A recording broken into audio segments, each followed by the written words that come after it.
So it is a big week this week. We have a potential Fed pivot. On the screen, we have a list of things that is happening over the course of this week. Last week was a bit boring. Thanksgiving, Black Friday, all kinds of stuff like that. So we've got a lot happening. Today we've got a lot talking. So a few people from the Fed talking. We got the ECB talking today as well in the European Parliament Committee. And throughout the week, it's going to be pretty chaotic. But the main thing I want to focus on is Wednesday, because I think we're going to start seeing the predictions of said base rate hikes for the next inflation kind of firefight and tackling, which could mean pivot, but I don't think it will. I want to talk about my version of a pivot versus what the people who are giving you clickbait constantly are giving you that narrative, in my opinion. Let's talk about it. So, as I say, we've got the outlook for the inflation and labour market, which is essentially what's going to be delivered by Jerome Powell, who is the chairman of the Federal Reserve. They both go hand in hand, and we already know that the labour market is starting to weaken massively. We've got a lot of big tech companies going and basically slashing the amount of jobs or hires for the future, which is a lagging indicator, which is not a good indicator for a potential recession. Keep that word in mind. When we talk about the Federal Reserve and the targets in terms of the interest rates and kind of where we've gone to, this is where we are currently. Right, the next one is ultimately going to be on the 14th of December, which will be the last one for the year. And it's interesting to note that, what's going to come out is very, very interesting. Now, obviously, throughout the time here, so we see here traders watch interest rates closely, relatively short-term interest, primary factor in currency valuation. This is a massive thing, right? And I think people forget that narrative, right? If we go back in time, we have been much higher in the 80s, as you can probably recall. Interest was low for a very, very long period of time, and now we're rocketed up. Now, the big factor of why this is so hurtful for a lot of people is because obviously the speed and the ferocity of this going up. And it's the same across the board in Europe, in the UK, etc. But it's the only thing you can really do to tackle inflation, right? So why does this matter? So let's talk about the Fed pivot. Now, on the screen, you can see this very, very clearly. I personally think we're not going to have one, my personal belief. And do I think it's going to work in the way that people expect it to? No. A lot of people expect that we're going to go to 50 base points and it's just going to be pump the market. Maybe it will short term. But we're still raising the hikes, right? We're still going up in value in terms of, if we're going into positive or negative. For me, a pivot would be going into negative. So basically, what I see happening is going to 50, maybe 25, 0, 0, maybe for a while, and then it may well go into the negative. So I think we're a while away. And also, people on this article too also agree. They're expecting stuff in, you can see here, first half of 2023, people expecting it to be quite hard in terms of the economy. Christmas is going to be a massive bearing of what's going to happen in terms of spending habits, right?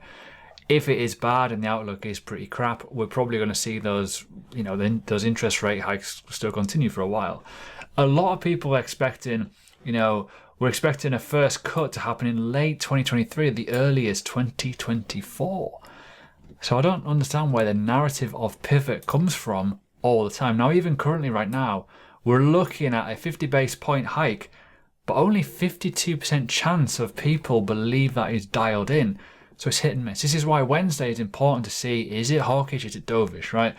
I personally think it'll be hawkish, right? In my personal opinion, I still think the data isn't there yet. Yes, we are improving in the US with inflation, but the round of the world isn't. Christ.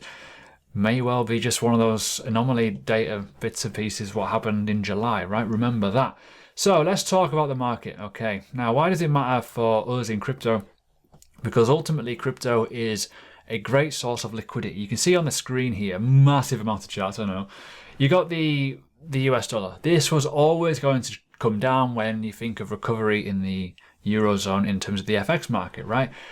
We've also got to look at the downtrend continuation of this perfect textbook downtrend, right? In the current bear market rally right now on the weekly time frame. So since like end of October time, we've kind of been rallying up. We may well be coming down. We got to remember, what have we had recently? Midterms.